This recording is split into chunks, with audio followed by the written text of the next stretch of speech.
Over the past few weeks, we've got to know some of our high school students on the Rise Youth Ministry. Tonight, we're going to get to learn a little bit about one of our eighth grade students. Yeah, so from Cleveland Middle School, rising eighth grader, Jenna Starling. All right, we're here with Miss Jen Starling, a rising eighth grader at Cleveland Middle School. How you doing tonight, Jen? I'm good. Good to hear. Good to hear. We miss you. Hope you're doing well. You too. How are you dealing with this whole lockdown thing we're in? I'm fine with it. Kind of like it better.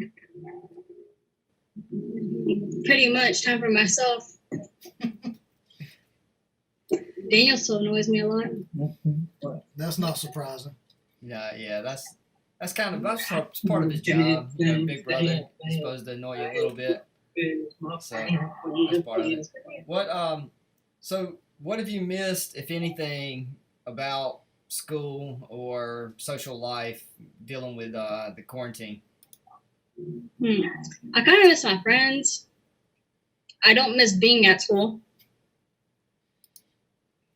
No, you no, but you're pretty active with guard. I think it's the proper way to say that, right? You can kind of expand on that a little bit too. But so I'm sure you're missing that. Yeah, I am. So what are you missing mostly about that? I don't know. I just like guard in general. Like, I miss everything about guard. Hey, Jen, is there anything positive you've seen about this whole coronavirus lockdown? I get to spend more time with my family. Good answer. That's good. So what are some of the things that you all are doing now that you wouldn't have the chance to do with being so busy? We're doing more yard work. Yeah, me too. We are too. Your family is one of the busiest families in terms of just having so much going on with sports and with guard and with band, and it's just like never ending.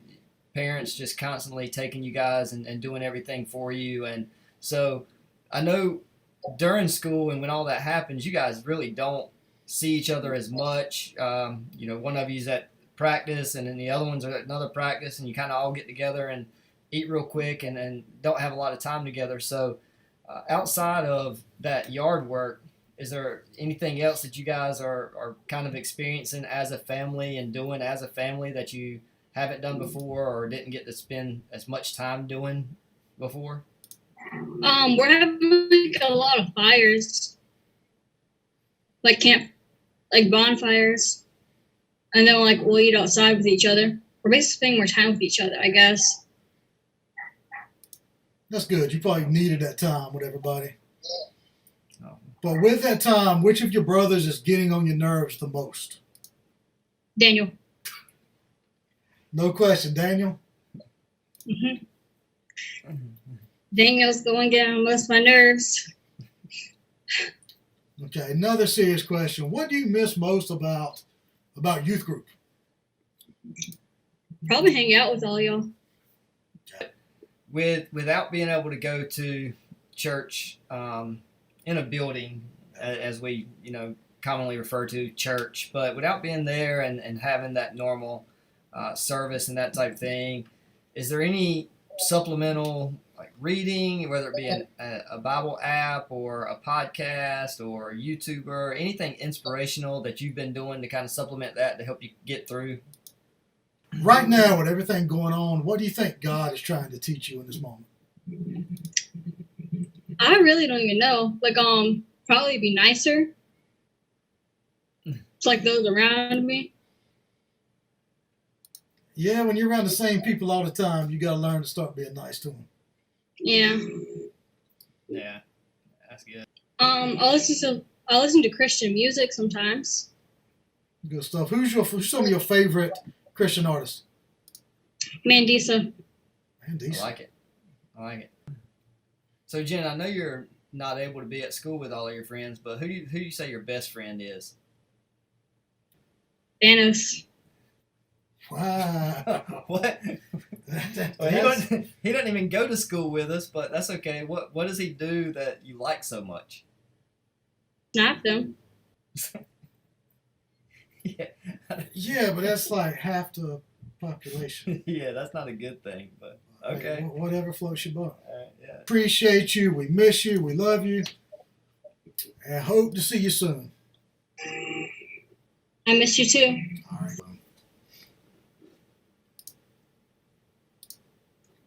Wow. Best friends with Thanos, huh? Yeah, that's a pretty bold statement. Remind me not to tick her off. Yeah, I'm staying our friend. Yeah, well, Genos, thank you for your time. We love you, not just because you're best friends with Thanos, Yeah. because you're awesome. We miss you. We can't wait to see you again real soon. Yeah. All right, so we're here tonight with a friend of mine, Quentin Papa Q Thompson. Q, how you doing, brother?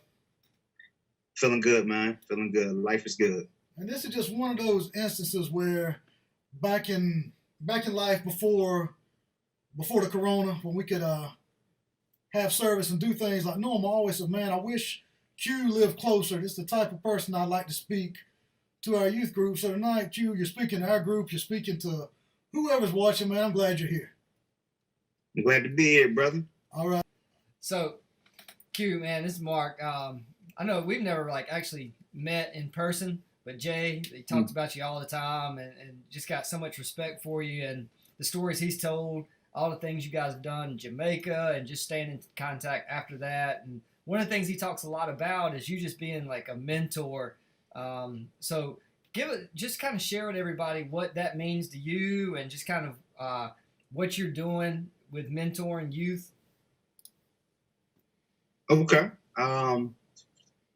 So being a mentor for me has been kind of an interesting thing. So I never really had a mentor in the faith until much later on. So when I first, I was raised in a Christian home, and then when I first got serious about my faith, I was around other Christians, I was around other people my age, but I never really had a mentor. And I reached out to a pastor and said, hey, could you mentor me? And that never really took off. And so I kind of went, the next, I don't even know how many years without a real mentor. And it made the journey a little bit different, because you read the Bible, you think, somebody's supposed to be a Paul, a Timothy, and supposed to bring you along and teach you things. But I didn't really have that. And so, it took me, I don't know what, until 2016 or so to have someone I would say really mentored me. And that'd be Pastor Rick Corelli. And that really changed everything. It puts things in perspective to have someone that cares about you and cares about your development and cares about your journey in Christ. Because it's one thing to have people who, like the church, like the pastors, they love you, they care about you. But when you have someone who can invest in you, and I mean really invest in you, Pastor Rick calls me, he checks on me, and I'm terrible at, checking in with people. But this is a guy who he calls me, once a week, every other week, something like that. Hey, Q, just want to check in, see how you're doing. And that's even to this day, so that really changed and affected my perspective on mentorship, mentoring in the faith. Now, as for me mentoring others, there's only really been one person I would say I mentored. I have my kids. I have the people who I'm in their life. They're in my life. They're on my heart. I have my kids, and those are the people who, every once in a while, I grab them, gather them. We go out, we do something. And I just want to make sure that we keep in contact. I stay in their life because at some point in time, God has really just knit us together. And I'm sure you've had this, where you've met someone and it's just like there's a connection there. And there's that thing, and there's just, you can feel it, you can tell, like, hey, you know what? I'm in that person's life for a reason. They're in my life for a reason and not a season. And that's one of the things that's really different. A lot of times you're in someone's life for a season, and that comes, that goes, and it can be beautiful, it can be great. But when you're in someone's life, for a reason, and you get to be a part of that and watch that journey and see them develop and to do great things, and it not only changes their life, but it changes your life. And so having the opportunity to do that for several kids, it gave me purpose, to be honest. That's one of the things it really did, because in being raised in a Christian home and basically being Christian or being saved my whole life, for whatever that's worth, you can get kind of aimless, because like I've been there. I know it. I'm not out murdering, killing, stealing. I'm not doing bad in life by any means. So you get to that point and you serve in church. I serve. I've been usher. I've been on the video team. I've delivered food. I've been in like a bunch of different ministries. Nothing that involves singing, mine, or music. I got no musical talent. Hold on. Hold on. This is where it's bad when you know the person you're interviewing. So you said you got no musical talent. Every time I've been on a bus with you, it's like Disney sing-along. True or not? Well, that's true. But we ain't singing, the Little Mermaid up on stage at church. Ain't nobody getting saved to Aladdin. If they were, tell you, I bring you revival. But you served on many different ministries.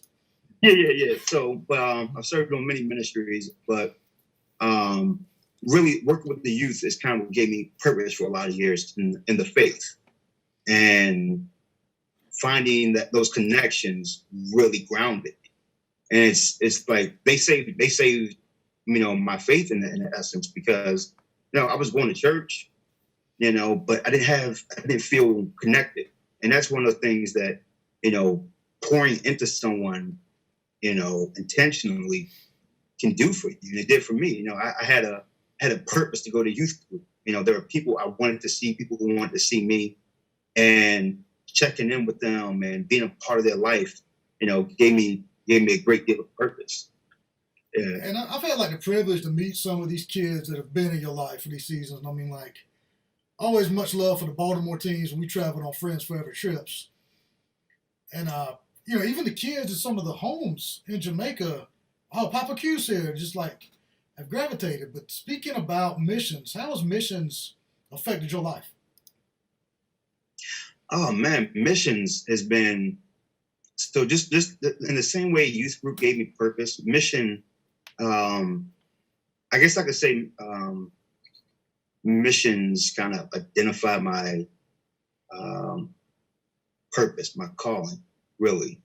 So it's one of those things like you're told in ministry that, oh, you got purpose, you got, God's put this in your heart, and you got a pastor's heart, you have this kind of heart, and you don't really see it coming to fruition. I work full time, and I've never felt fully the call to like stop working and go into full-time ministry.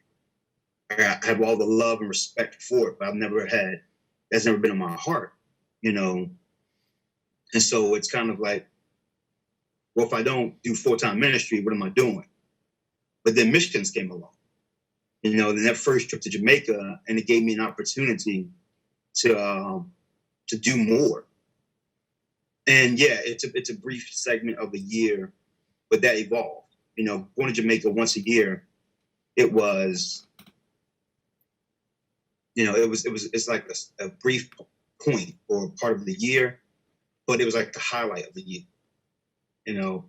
Going to Jamaica, going to Anchovy, seeing the kids, spending time with them, and being with the actual real people of Jamaica. Like, people go to Jamaica all the time, but no one goes to the neighborhoods we go to. You know what I mean? No one goes to Hollywood. You know what I mean? No one goes and spends time with people in the neighborhoods. And so doing that, and you get a good sense of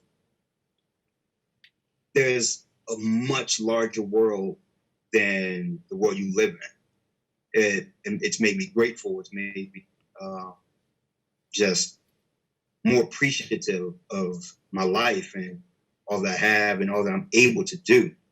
But like I said, it gave me purpose, gave me a real sense of direction, especially my walk with God. Because, like I said, if someone tells you have this kind of calling, you have this kind of heart, but you don't really see it playing out, missions really gave me an avenue for that, and especially with working with Dr. Mark. This is a very talented, very accomplished man of God, and I get to see the example of a pastor overseas, touching the lives of the people. And that man, like he bleeds for the people. Like his heart is just, it's just like, I met Dr. Mark, I'm like, wow, this is somebody who cares. And it's, you don't see it all the time. You don't see it in a lot of churches. A lot of churches don't have a heart for missions. And I'm not knocking that. I'm just saying, when I encountered it, it really changed, me. And then to go kind of from there to meet, spending time with the Corellis, being mentored and really being brought up spiritually by them. I think going to Ukraine. And that was, it was like everything I experienced in Jamaica, but it was like, that was like almost like training almost. And don't get me wrong. And I say training because I had Dr. Mark made Jamaica so easy, like he does so much of the heavy lifting. And when we show up, we really get the benefit of him working all year round, And then of course, you go there a few years and you start to build relationships. So when you go there, Jason, you know this, you come up the hill and the kids, they waiting for you, And so I land in Jamaica and it's like, I can jump back in it because I built those relationships, But experiencing Jamaica taught me really how to adapt and how to be, all things to all people. And so going to Ukraine later on, where the language is very different. Patois is one thing, but Ukrainian and Russian is completely different. And there's no making it out. You just gotta have a translator. You stuck. But the heart, that's one thing that connects us. And just like we're dealing with and working with the kids and the people in Jamaica, working with people in Ukraine, it's the heart that connects us. And I tell you, like when I'm there, it's I think recently I never feel more alive in the Christian sense than when I'm on the mission field. I never feel more like I'm doing what I'm supposed to be doing. I never feel more like, okay, when God, when they say he formed me in my mom's womb, he knew me then. I never feel more like this is the purpose I was supposed to be walking in than when I'm on Ukrainian soil, than when I'm meeting with the people, whether I'm praying for people, laying hands on people, prophesying to people, no matter what I'm doing, or from just hanging out with people. I have friends there. So when I go there, we just hang out. It's an opportunity to minister. And that's the thing about ministry, about missions, excuse me. When you're there, the entire time is ministry. And it's exhausting. But bro, I'm telling you, you come home and you feel like I was used of the Lord today. And there's nothing like that feeling. There's nothing like knowing that you affected change and that you've met the need of people. People crying out for God, people crying out for answers, people crying out for the Spirit of the Lord because they need a touch. They need a healing. They need something more, something greater than themselves. And they know that you spent time with God. And if I can get to you, I can get to him. And it's just, you have the opportunity to reach out and touch people and meet that need. Bruh, there's nothing like it. So when I'm there, I'm alive. So you said a lot there, Q, a lot. And anybody watching this, go back and listen to it again because that was several sermons right there. But two things you said that jumped at me were relationship and heart. And we've both heard, all three of us have heard people come home from mission trips. Oh my God, I left my heart in Guyana. I left my heart in Jamaica. You really left your heart in the Ukraine. Definitely. Definitely.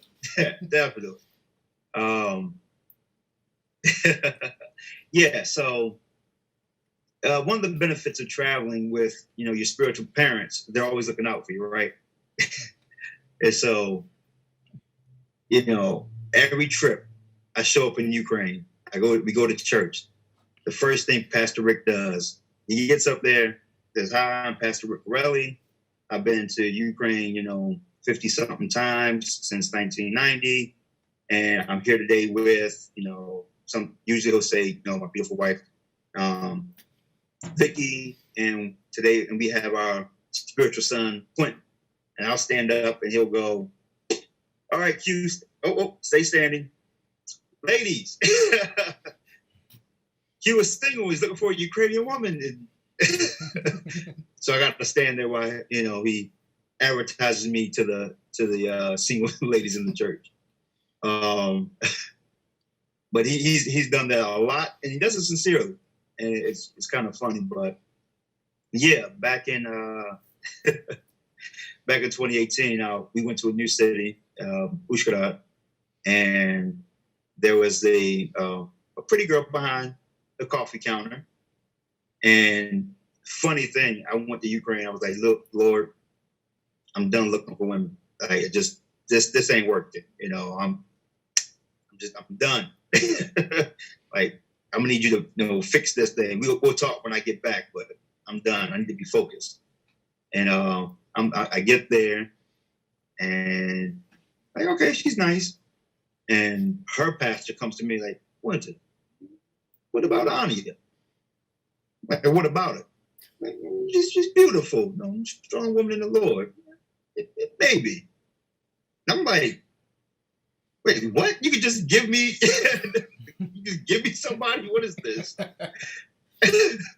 And, over the course of, the next 4 days, I got to know Anya, and I just, I knew that this woman was special. I knew that I had to know her. I had to, know her better. Like, I couldn't just leave and not see her again. And, 6 months later, we decided that, we would take our friendship and, turn to a relationship. And then, 6 months later, after that, we got engaged. And it's taught me a lot, bro. Like, being engaged, being in a relationship with someone overseas, like, being intentional. Right? And I've preached on it. Like, being intentional. It's what it's all about, because you can't, you don't have that, just hanging out, kind of relationship. You got to be intentional. You got to be purposeful about the time, and how you spend your time. What do you do with your day? Because you got somebody who's on a completely different timetable. So she's 7 hours ahead. So I got to make sure I make time to text her. We have our standard date day on Saturdays. Every Saturday, 10:30 until 2:00 ish, whatever. We have a call, because that's when we get to see each other. And like I said, it's taught me a lot. It's taught me a lot about God, about being intentional, about being purpose in what we do with our time and the resources that we have. And it's grown me up in a lot of ways. Now I'm looking to buy my first house, and I'm like, man, I can't believe my mom has bought a couple of houses in her lifetime. Like, this is stressful. But to the original point, yeah, I left my heart there. And you said a lot there, and we got a lot of middle school, high school schoolers watching this program.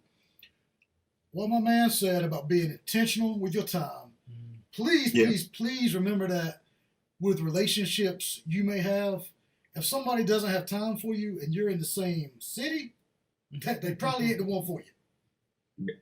Definitely, man. Like you have to make a choice every day, you know. And when it comes to that precious commodity that is your time, if the person isn't willing to spend the time on you, they're not willing to, you know, devote. And devote might be a strong word, but to be, like I said, intentional, purpose about spending time with you. Let's say somebody that's worth your time. If they're not willing to give you their time, they're not worth your time. And I would tell anybody that. I've told my sister that. You know, if this person can't pull themselves away from whatever they're doing, carve out time for you, you know, what are you doing? And like I said, that's the same principle I use when I talk to people about God. Like, God desires a relationship with us. So what are we doing with our time? What are we doing? How do you have a relationship with someone you don't spend time with? How do you identify, or how do you know that person you don't spend time with?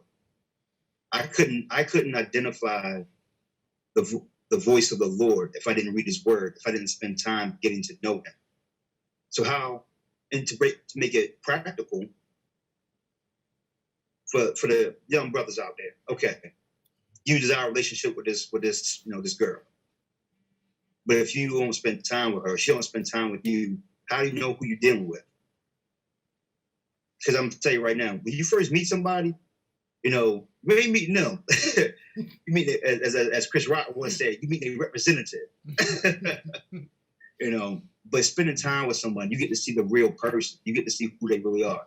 And that's one of the things that I love most about, you know, the distance with me and Anya, is that it's forced us to talk. It's forced us to have conversation. And it's forced us to get to know each other beyond, you're pretty, you're handsome, I like spending time with you, you look nice today.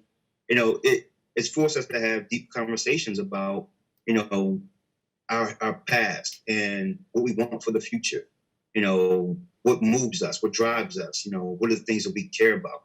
You know, what are our fears? You know, what are the secrets that we don't tell anybody else? You know, why and how did you get saved? You know, these are the conversations we had in like the first, like I said, 3 months. You know, we had 6 months. We had 6 months in between when we first met and when I saw her again. So that's 6 months of conversations before, you know, I could hold her, hug her, or whatever again. And so you gotta believe, let's believe we had more than just, you know, how's it going there? What's the weather like? Kind of conversations, you know. And to add on to that, you know, every conversation we pray for each other. You know, if someone's not praying for you, if they can't do, like Dr. Mark always says, real friends pray and true love prays. If these people aren't willing to spend the time to get to know you, and not willing to spend the time to pray for you, it's a hard pass. Serious. I mean, I don't have time, and you don't have time for somebody who's not willing to do the bare minimum. For someone to stand in the gap, man, to thank God for you and to pray for you and to ask the Lord to bless you and to walk with you. How long does that take? You know, how can someone pray effectively for you that is not willing to get to know you? Yeah, that's really good about adding the friendship thing in, along with the relationship and finding somebody that'll pray for you and things like that. And you know, I'm a teacher by trade, I guess you could say, by profession, and I teach middle school. And with this online learning, we've actually having to adapt and do a bunch of different mess. But one of the assignments we had was talking about social wellness. And I had a 6th grade girl who actually put this quote on one of her assignments. And as you were talking, I was sitting here trying to find it and pull it up to read it because, man, it was really cool. It goes along with what you're saying. It says, find friends who aren't too proud to pray for you, who will sit down with you when you're sad, who always laugh at your bad jokes and forgive you when you're wrong. Find the friends who always want the best for you and who know you want the same for them. And these are the keepers. And when you were talking and you said that, it brought me back to that quote that she had put on that assignment. So that's really powerful when you're taking it from a relationship standpoint and then talking also about a friendship standpoint. And it's when you're dealing with youth ministry, and I'm sure you've run into this dealing with youth, that a lot of times they don't want to be that friend who says like, "Hey, let's pray," and they're missing out on something that's really powerful bond between a friendship or a relationship. So I'm glad you hit on that. And to go back just a little bit, you kind of have mentioned a couple times now, and you've kind of gone over your story about salvation and kind of where you came from. You mentioned that growing up in a Christian home, and you kind of alluded to that it was not necessarily the strongest personal relationship and personal faith that you had at that time, but then there was a point somewhere along the road there where you decided to make that a keystone, a corner part of your life, the central part of your life. So kind of go back a little bit and tell us that story, and then kind of since then, what doors has God really opened up for you with that decision? Okay. So yeah, like I said, grew up in a Christian home. Both my parents raised in the church. It was just, it's what we did. I got my uncle was a pastor, is a pastor, excuse me. Shout out to Uncle Jim. I have lost track of how many of my aunts and uncles are either ministers or heavily involved in church. So growing up, church is what we did. But it's one thing they don't tell you is that it's a personal decision. And so my whole youth, I was a kid, you do kid stuff, yada, yada, yada. But even as I got older, God was always in my corner. I've always read the Bible, but you read the Bible, but are you listening? Are you letting the Bible are you letting it in? And like I said, I wasn't doing bad stuff. I wasn't a bad kid. I wasn't, robbing people or, fighting unnecessarily. So I tried to defend yourself, but I wouldn't fight people unnecessarily. But I wasn't living for him. And my life wasn't, or rather, I didn't have a real relationship with God. And so, I was about 23 or so. And I've been going to church, I went to church on my own, got up in the morning, got in the car, or Sunday morning, drove to church. This is what I did. It's what I was raised to do. So I've always known God was real. My mom made sure we knew that, and made sure that we understood the importance of our faith, and we understood the reality of Christ and heaven and hell and all of that. My mom did, and not to say my dad wasn't there, but that wasn't really his thing. My dad's a provider, and more of that later. But my mom really made sure that we, understood and knew Christ, and we knew our roots in Christendom. But it was one of those things where it was never, I'm not gonna say real because I feel like that's the wrong word, but it was never personal. And it was always like, you're a Christian. Everyone's a Christian. It's one of those kind of deals, and I didn't do bad stuff, but that wasn't necessarily because God, that was because I was raised in a good home, and I knew if I did something bad, my mom was going to beat me. I was raised right. So anyway, jumping back, now I'm about 23, and I'm in a relationship, and it's just, it's not the best relationship. And not because of her, it's mostly because of me. I wasn't in love, and I didn't end it when I should have. So that's on me. But in that time, started making some friends at the church, and started getting involved a little bit here, a little bit there, and really started to see a different side to this whole Christian thing. And it was kind of easy, to be honest. Like, it wasn't like this struggle. It wasn't this thing where I was strung out on drugs or something, or I was drunk or whatever. But it was really, I was aimless. I was doing what most people do. Get up, you go to work, you come home. Sunday you go to church. That's what I did, But it was a slow death. My life didn't have purpose. I wasn't doing anything for anybody but myself. And that's not to say, I was, like hatching schemes or anything like that to hurt people, but I wasn't helping them. And I was definitely not in the will of God. And so at this time, I'm in church. I've made some friends. I'm talking to people, and I really get to see a good picture of people who have a relationship with Christ, people who aren't just, Christians in the sense that they go to church, people who live this thing, people who not only love God, but people who love you.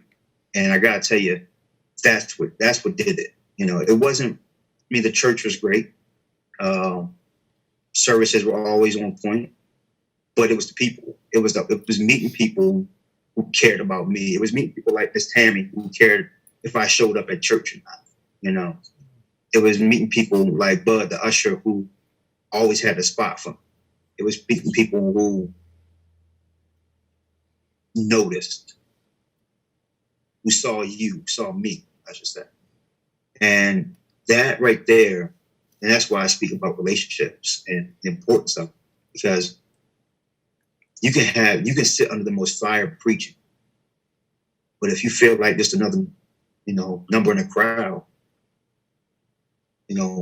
is how often is it really going to penetrate? And it was the love of good people. Honestly, it was everything I didn't know I was looking for. There were answers to questions I didn't know I had. And it was all found in a relationship with him. And that's not I don't want to sound like I'm trying to be like, I'm trying to have a sound bite or something like that. Nah, I'm serious. And finding in developing my relationship with Christ, I was able to better be myself. Because there's a part of you that you're missing, honestly. Like, if we're created for a purpose, and you're formed by God, and you're more than just a mind, body, and a soul. You're a spirit, and you don't have that connection with God, then you're missing part of it. And for me, finding that relationship with God, even though as young as it may have been, it was like, okay. And in my relationship with the church and ministry, it's grown me up in a lot of ways. It set me up for, the career and the positions I'm in. I've had God in my corner my entire life. I've been extremely blessed.